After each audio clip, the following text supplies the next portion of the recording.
have it all. I can have it all. Hi, this is Christy Whitman coming to you from the Quantum Success Show, where every Monday morning you can get the information and inspiration to create whatever you want in your life. In today's video, I want to explore a topic that affects all of us in a very immediate and powerful way. And this is the influence that our emotions have upon the quality of our lives. The emotions we feel from moment to moment determine to a huge extent the quality of our experience and the quality of the results that we create. The emotions we feel towards a certain person or a project can inspire us into positive, productive action, or they can be a force that leads us into negative or destructive behaviors. Our feelings also affect our social lives, and they are the reason we experience our relationships with others either as a source of love and excitement that we look forward to, or as a source of tension or drama that we'd rather avoid. And of course, the emotions we experience on a long-term or chronic basis can have dramatic effects not just on our mental health, but in our physical bodies as well. Because the influence of our emotional reactions is so pervasive, it's really in our best interest to understand how these reactions occur and, more importantly, how we can regain control over them. I'd like to begin this exploration by posing a couple of scenarios for you to consider. A coworker makes an insulting comment to you or about you. Do you have to feel insulted? If your significant other is frustrated, angry, or short-tempered, do you automatically feel like you have to go there, either by railing against whatever perceived injustice is the focus of their angst, or by becoming timid and defensive in response? If we're being honest, most people would say yes, that the things that happen around us do in fact cause within us an automatic emotional reaction and response. So, if things are going our way, if the waitress is friendly and efficient, if our partner is in a good mood, if we hit the green lights instead of all the red lights on our way to work, we have a positive reaction and response. But under this same scenario, if the details of our experience on any given day are not as we would like them to be, if we run into traffic or encounter a rude or incompetent person, then we allow these conditions to have an adverse reaction on our mood. Now, I'm not disputing that the situations we find ourselves in can have an effect on our emotional state, but what I am saying is that if we allow external conditions to determine how we feel inside, then without even knowing it, we are handing over our innate power to choose who we want to be and how we want to show up in any given situation.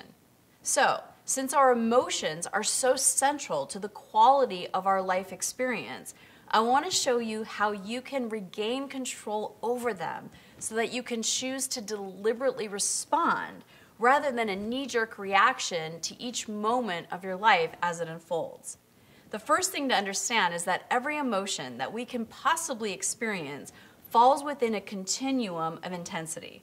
And the best way to get a sense of this is to think of each emotion as having a certain degree of energetic momentum.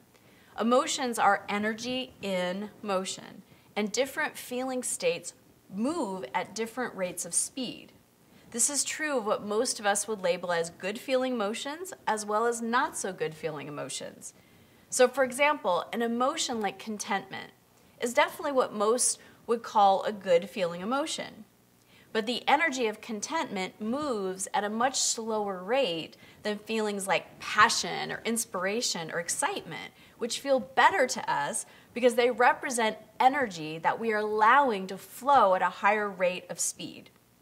On the negative or bad feeling side of the spectrum, most would agree that a feeling of boredom or restlessness is uncomfortable.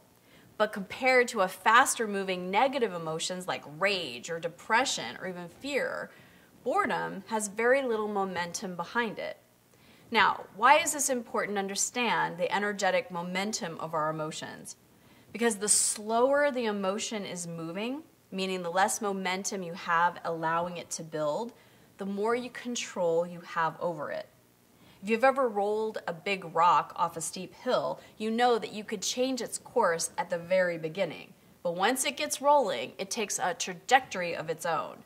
In the same way, a slow-moving emotion like boredom or restlessness could most likely be soothed by going for a walk or taking some deep breaths.